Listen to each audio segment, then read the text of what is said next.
Excella Education Study in USA assured scholarship. Contact 9881 96666. నమస్తే, welcome to iDream. మనతో పాటు ఉన్నారు అపోలో హాస్పిటల్ నుంచి డాక్టర్ కపిల్ గారు, కార్డియాలజిస్ట్. ఈరోజు వారితో మాట్లాడి హార్ట్ ప్రాబ్లమ్స్కి కొలెస్ట్రాల్కి ఉన్న సంబంధం ఏంటి, కొలెస్ట్రాల్ ఎంతవరకు మనకు ప్రమాదం, ఎంత లెవెల్లో ఉండాలి, ఏ ఏజ్ వాళ్ళకి ఎంత కొలెస్ట్రాల్ ఉంటే ఆరోగ్యంగా ఉంటారు, దీని గురించి అడిగి తెలుసుకుందాం. నమస్తే సార్. నమస్తే అండి సార్, ఈ మధ్య ఏ టెస్ట్ చూసినా కూడా కొంతమంది బ్యాడ్ కొలెస్ట్రాల్ ఎక్కువ ఉంది, కొలెస్ట్రాల్ మీరు బార్డర్ లెవెల్కి వచ్చారు, జాగ్రత్తగా ఉండండి, కొలెస్ట్రాల్ ఎక్కువ అయితే హార్ట్ ప్రాబ్లమ్స్ వస్తాయి, ఇలా చెప్తూ ఉంటారు. అది నిజమేనా? కొలెస్ట్రాల్ వల్ల హార్ట్ ప్రాబ్లమ్స్ వస్తాయా? అవునండి. Cholesterol, bad cholesterol particularly is directly linked to heart disease అండి. So there is something called cumulative lipid years. అంటే ఏంటంటే ఎప్పటి నుంచి అయితే మీ బ్యాడ్ కొలెస్ట్రాల్ పెరిగిందో అక్కడి నుంచి ఎన్ని సంవత్సరాలు మీ బ్యాడ్ కొలెస్ట్రాల్ ఎక్కువగా ఉంది, మీ బ్యాడ్ కొలెస్ట్రాల్ అనేది మీ బాడీ ఎన్ని రోజులు బ్యాడ్ కొలెస్ట్రాల్కి ఎక్స్పోజ్ అయిందే దాన్ని బట్టి మీ హార్ట్ డిసీజ్ అనేది నిర్ధారించబడుతుంది. సో ఎవరికైతే బ్యాడ్ కొలెస్ట్రాల్ 20-30 మాత్రమే ఉందో వాళ్ళు ఎక్కువ రోజులు హార్ట్ డిసీజ్ రాకుండా బతికినట్టు నిర్ధారించబడింది. సో కార్డియాక్ లిటరేచర్ అంతా అనలైజ్ చేస్తే ఎవరెవరికైతే హార్ట్ డిసీజ్ ఉందో వాళ్ళందరిలో బ్యాడ్ కొలెస్ట్రాల్ ఎక్కువగా ఉందని నిర్ధారణ అయింది. సో బ్యాడ్ కొలెస్ట్రాల్ వచ్చేసి ఎల్డిఎల్ ట్రైగ్లిజరైడ్స్ అండి. ఎల్డిఎల్ లెవెల్ అందరికీ ఒక రేంజ్ అని డిస్క్రైబ్ చేయబడలేదు. సో కొలెస్ట్రాల్ మాత్రమే ఎక్కువగా ఉండి diabetes, hypertension, smoking, alcoholism, family history of heart disease ఇవేమీ లేకుంటే we can still try life style changes, diet and exercise, regularly monitoring the things. ఒకవేళ కొలెస్ట్రాల్ ఎక్కువగా ఉండి దాంతోపాటు డయాబెటీస్ యాడ్ అయింది అనుకోండి, risk gets doubled. If patient also has history of smoking are current smoking ఉందనుకోండి, అట్లా పెరుగుతూ వెళ్తూ ఉంటుంది. సో వీటన్నిటికీ కామన్ ఫైనల్ పాత్వే వచ్చి కొలెస్ట్రాల్ వచ్చేసి గుండెకి సంబంధించిన రక్తనాళాల్లో డిపాజిట్ అయిపోయి అక్కడ పెరుగుకుంటూ వెళ్ళడం. దాంట్లో అక్కడ ఒకటి వల్నరబుల్ ప్లాక్ అని అంటారు. అంటే ఎప్పుడైతే కొలెస్ట్రాల్ ఎల్లో కలర్లో అక్కడక్కడ జామ్ అవుతూ ఉంటుందో ఆ వల్నరబుల్ ప్లాక్ సిచ్యువేషన్ వచ్చినప్పుడు ఏదైనా sudden haemodynamic disturbance or sudden stress, దీనివల్ల ప్లాక్ రప్చర్ అయ్యి acute occlusion and heart attack అండి. సో లాంగ్ రన్లో హార్ట్ డిసీజ్ని లిపిడ్ వల్ల ఎక్స్ప్లెయిన్ చేయొచ్చు. హయ్యర్ లిపిడ్స్ వల్ల సడన్ డెత్ని కూడా ఎక్స్ప్లెయిన్ చేయొచ్చు, sudden heart. So both ways cholesterol is not good for our health. So I preferably tell my patients to maintain their LDL less than 100 అండి.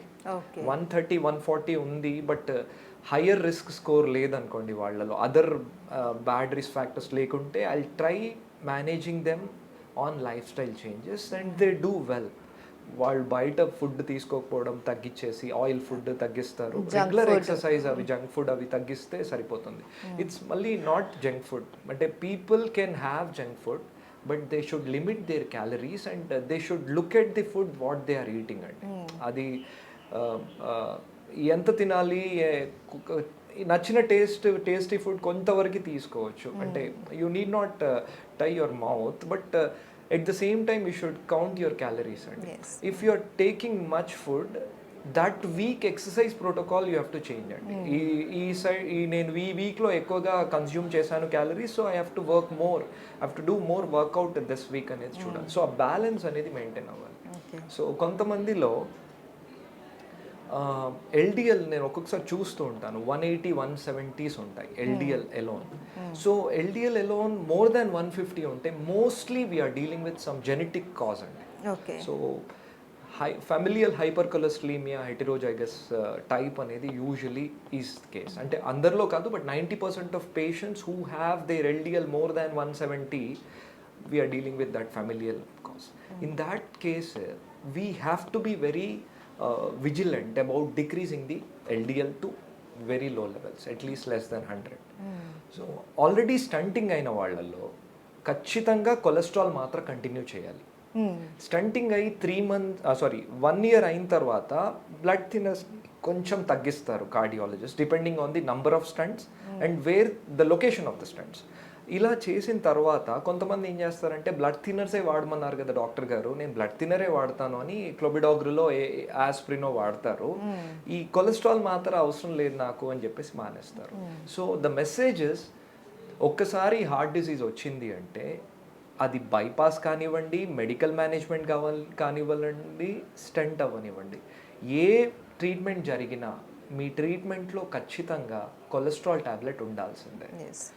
Next another important thing is 50 years or 40 years patients వాళ్ళలో diabetes ఉందనుకోండి, వాళ్ళలో latest guidelines says వాళ్ళ LDL level అంటే bad cholesterol level within the range ఉన్నా కూడా ఆ molecular change, oxidised LDL అనే ఒక సిచ్యువేషన్ ఉంటుంది. అంటే ఏంటంటే ఎల్డిఎల్ పార్టికల్ మోర్ ఆక్సిడైజ్డ్ ఉంటుంది. More oxidized LDL is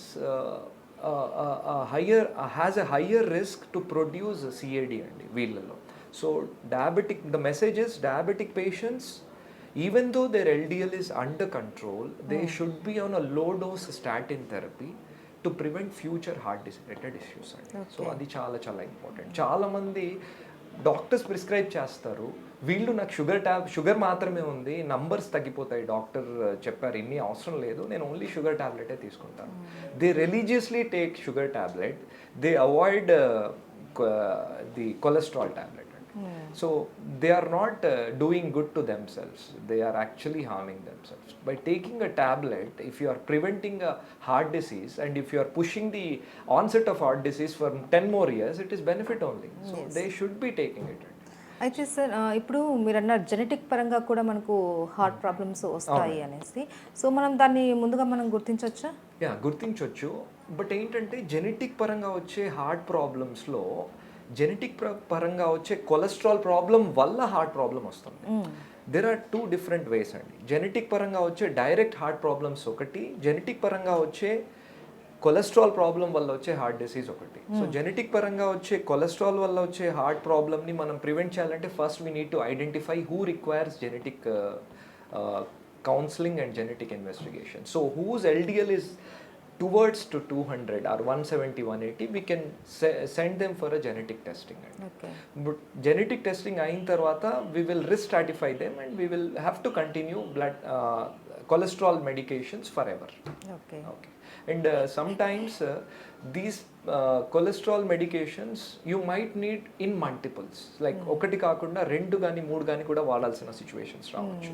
so అట్లాంటి టైంలో ఎల్డిఎల్ని చాలా లోగా పెట్టడం అనేది చాలా చాలా ఇంపార్టెంట్. అండ్ స్టెంట్ అయిన తర్వాత లేదా ఆల్రెడీ హార్ట్ డిసీజ్ వచ్చిన వాళ్ళు ఖచ్చితంగా కొలెస్ట్రాల్ టాబ్లెట్ వాడుకోవాలి.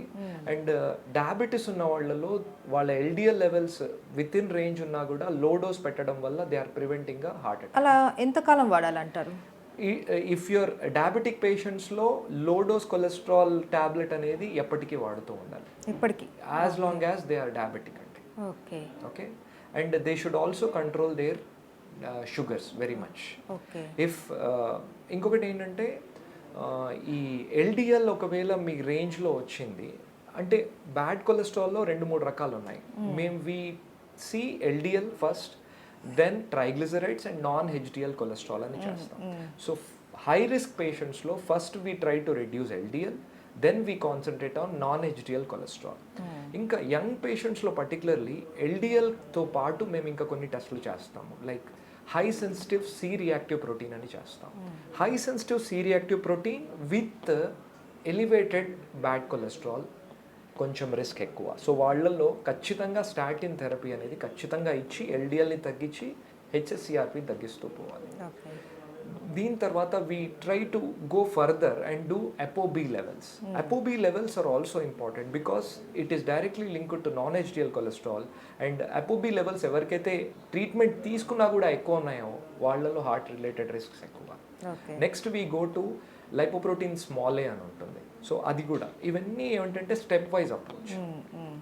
యంగర్ పేషెంట్స్లో మనం డిస్కస్ చేసామో ఎందుకు వస్తున్నాయి అంటే వాళ్ళలో ఎవరికైతే ఎల్డిఎల్ ఎక్కువగా ఉందో వాళ్ళు స్టేజ్డ్గా LDL with CRP, hsCRP, LDL with ApoB ఇవన్నీ మనం చూసుకుంటూ ఉంటే వీ కెన్ ప్రివెంట్ దీస్ అండి.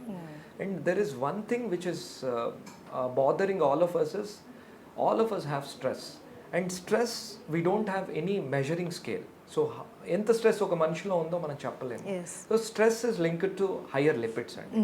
Stress is linked to diet, stress is linked to obesity. స్ట్రెస్లో ఉన్న వాళ్ళు ఎక్కువ తింటారు అని మనం విన్నాము, చదివాము. స్ట్రెస్లో ఉన్న వాళ్ళకి సైకాట్రిక్ ప్రాబ్లమ్స్ కూడా వచ్చే అవకాశం ఉంటుంది. So I think we need to do something for reducing the stress in our life, and that is also very, very important. Recently we had a 49-year-old woman. She had some family issue, and her daughter was not doing well, so she didn't sleep for 3 days, and 4th day she had chest pain, and it's a heart attack. So she's not a diabetic, not a hypertensive, it's only stress. And she doesn't have a family history of heart disease also.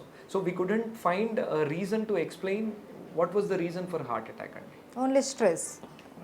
I mean, we are assuming that it's only stress, but she says she had a tremendous stress. I mean, there could be some other problem, but stress has a definite role in causing all this. Yes.